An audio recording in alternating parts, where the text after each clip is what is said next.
지역의 이슈를 직접 체크해드립니다. 이슈 체크. 이슈책 오늘은 이미지 리포터와 함께하겠습니다. 안녕하십니까? 네, 안녕하십니까? 자, 오늘은 어떤 이슈 체크해볼까요? 오늘의 이슈 체크. 광양보건대 이대로 괜찮은가? 학자금 지원 제한 지정에 대한 우려 체크해봤습니다. 네, 광양보건대학교가 내년도 학자금 지원 제한 대학으로 지정됐습니다. 지난 23년부터 재정 지원 제한 대학으로 지정돼서 재정 자립과 또 학생 충원 등의 어려움을 겪어왔습니다. 자, 이 어려움이 내년까지도 이어지지 않을까 이런 우려가 나오고 있죠. 네, 교육부는요. 학자금 지원 제도 심의위원회 심의를 거쳐서 전국 313개 대학 중에 학자금 지원 제한 대학으로 17개 교를 최종 결정했는데 그중 광양보건에 포함됐습니다. 예. 2026년도 1년간 신편입생에 대한 국가 장학금 및 학자금 대출이 불가능한 건데요. 국가 장학금도 못 받고 네. 학자금 대출도 안 되고. 네, 맞습니다. 예. 이 광양보건대는 설립자가 이 대학에서만 423억 원을 횡령하고 구속되고요. 이후 이로 인한 여러 가지 여건들이 복합적으로 쌓였습니다. 그래서 학생들은 줄고 체불금이 쌓여가면서 운영에 어려움을 겪고 있습니다. 가장 타격을 받는 것은 아무래도 학생들일 겁니다. 네. 광양보건대를 가려고 하는 학생들도 이제 장학금도 안 나오고 학자금 대출도 안 된다고 하면 가는 것이 조금 꺼려질 것이고 또 광양보건대를 지금 다니고 있는 재학생들 또한 불편과 불안감이 클 것 같은데요. 네, 오늘 마침 가을학기 개강일이었습니다. 아, 그렇네요. 9월 네, 1일이어서. 그래서 제가 찾아갔는데요. 근데 학교가 굉장히 휑한 모습이었어요. 지금 학생이 다니고는 있잖아요. 네, 다니고는 있습니다. 그런데요, 학교 정원보다 현저히 적은 수의 학생들 다니다 보니까요, 학생들 찾기 좀 힘들었어요. 아예 학생들이 그 캠퍼스에 다니질 않아요. 네, 맞습니다. 그러니까 학생들은 학교 운영에 대해 묻는 질문에요. 학교 혹시 폐교를 하게 되나요? 되묻더라고요. 그만큼 이 학교 운영에 대한 불안감이 컸던 건데요. 신생들에게 입학금은 주지만 일단 학자금 대출되지 않으면서 학교에 나쁜 이미지가 생기는 게 더 큰 문제라고 얘기하고 있습니다. 학생 얘기 들어보시죠. 들어오셨을 때 저희 학교 폐교돼요. 지금 개인 사물함도 없고 급식도 운영 안 하고 기숙사도 없고 도서관도 없고 지금 음료수 자판기도 눈 씻고 찾아볼 수도 없고 이제 교통시설도 불편해요. 내년에도 이제 학자금 지원 제한 대학이고 해서 어려워 보이는데 이리 와서 정상을 시키면 뭐하냐. 해줄 거면 진작에 해주지.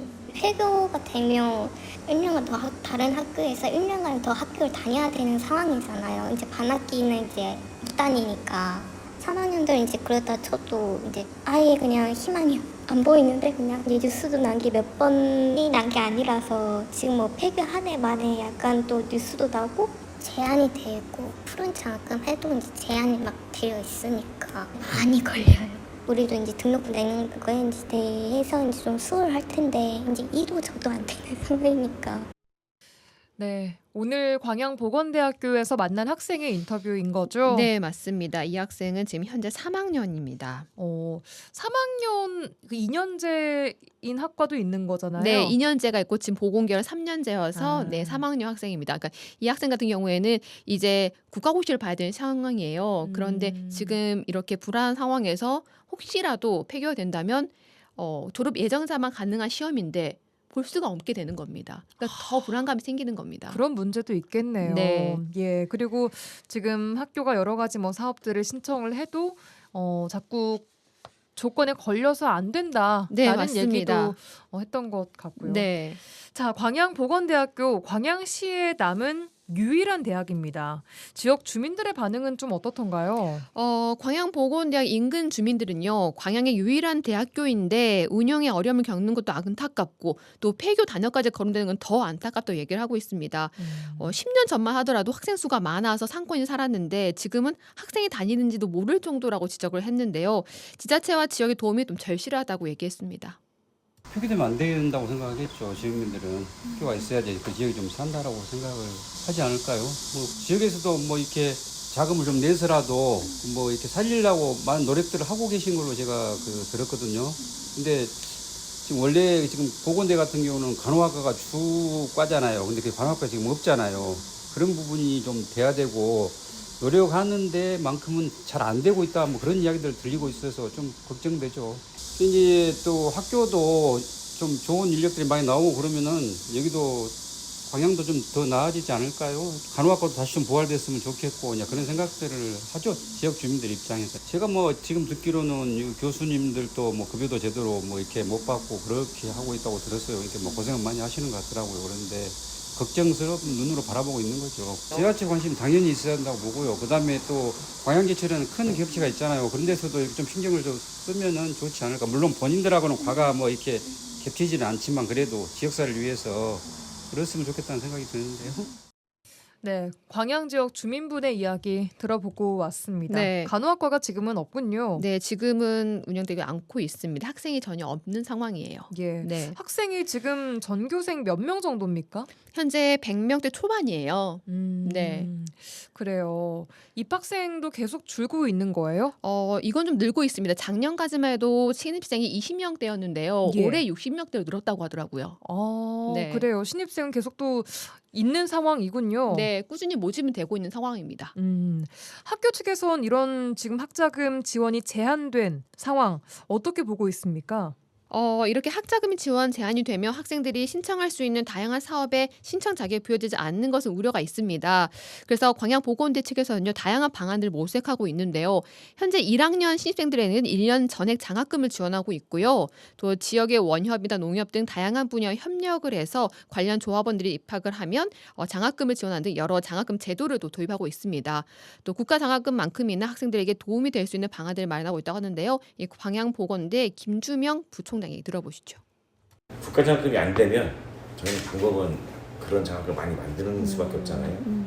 그렇게 해서 지금 하고 있는 거죠. 근데 그래서 학생들에게는 사실은 큰 피해는 없다고 보는 게 맞아요. 저희가 국가 장학금이 소득분에 따라 다르긴 한데 전액 나오는 경우도 있지만 반액 정도 나오는 경우가 있다. 또는 많이 받으면 70만 정도 받을 건데 저희 1년간은 전액 장학금 주고 있으니까 그냥 학교 수익 하나도 안 가져와요. 국가 장학금 혜택을 그거를 좀 상쇄시키고 있어서 학생들은 크게 불리한 점은 없다 이렇게 보고 있는 거고 그리고 그 전부터 광양시 백운장학회로부터 장학금도 받고 있어요. 그거 별도로 등록금이 아니고 생활자금으로 주기 때문에 등록금과 생활자금은 중복이 되거든요. 이게 지금 1년에 거의 약 140만 원씩 주고 있어요. 그래서 사실 큰 차이는 없는데 워낙 학교 임시가 안 좋다 보니까 네, 광양보건대학교 김주명 부총장 인터뷰였습니다. 아까 말씀하신 뭐 횡령 문제를 여러 문제 때문에 지금 부총장 체제로 운영이 되고 있잖아요. 네, 맞습니다. 예, 자, 뭐 이야기를 하기로 학생들에게 직접적인 피해는 크게는 없을 것이다. 하지만 학생들이 신청할 수 있는 다양한 사업에 신청 자격이 부여되지 않는 것 네. 이것은 우려가 된다라고 네, 이야기를 하고 있고 맞습니다. 나름대로의 자구책을 좀 열심히 내놓으려고 노력하고 있는 것 같기는 합니다. 네, 현재 뭐 만학도들에게 뭐 이런 장학금을 준다든지 아니면 성적 우수자 이런 게 세세적으로 조금 작은 장학금들이 있긴 해요. 예. 하지만 그게 좀 그렇게 크진 않죠. 예. 그리고 지금 그 광양에서 백운재단에서 장학회에서 장학금을 주고 있습니다. 이게 백운재단이요. 네, 맞습니다. 1년에 140만 원을 주고 있는데요. 예. 이것도 단 광양에 주소를 두고 있는 학생에게만 한해서 주고 있는 상황입니다. 네. 그렇군요. 자, 그런데 광양보건대에서는 올해 대학 정상화를 위한 아주 중요한 시기를 또 맞고 있다고요. 네, 이 광양보건대에서는요 계속해서 대학 정상화를 위한 재정 기여자 공모를 실시했었습니다. 이 재정 기여자라는 게 그러니까 큰 대정을 기부해 줄 수 있는 사람을 좀 찾는 거잖아요. 네, 맞습니다. 때마다 이 재정 기여자를 찾지 못해 자초했는데요. 올해 재정 기여자를 확정했습니다. 오. 네, 그래서 대학 정상화를 위한 계획서를 마무리하고요. 이 교육부를 통해서 사학분쟁조정위원회에 이 대학 정상화 계획 승인을 요청한 상태입니다. 이 조정위원회에서 대학 정상화 계획 승인을 해줘야 된다는 상황인 거죠? 네, 맞습니다. 그 승인이 돼야지만이 정상화를 할 수가 있는 겁니다. 승인이 안 되면요, 혹시나? 그렇게 되면 폐교를 해야 되는 상황입니다.